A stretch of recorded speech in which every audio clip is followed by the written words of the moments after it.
তুমি কান্না করো না, তুমি আমার কথা শোনো। এখন কি ওর বিয়ে ঠিক হয়ে যেতেছে?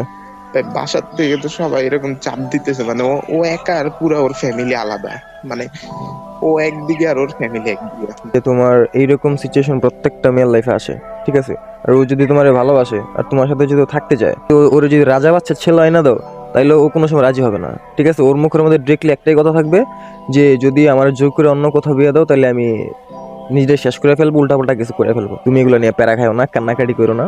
ইনশাল্লাহ সব কিছু ঠিক হয়ে যাবে। জোর জবরদস্তি করে কোনো কিছু হয় না, ঠিক আছে? তোমার গার্লফ্রেন্ড যদি রাজি না হয় তাহলে ওরে জোর করে কখনো কোনো সময় ওর ফ্যামিলি আর যে হোক না কেন বিয়েটা দিতে পারবো না অন্তত। হ্যালো।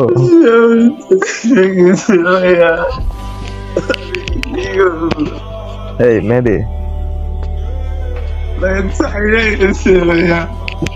সকালে আমি তারে নিয়ে আপনার কাছে গর্ব করতেছিলাম ভাইয়া।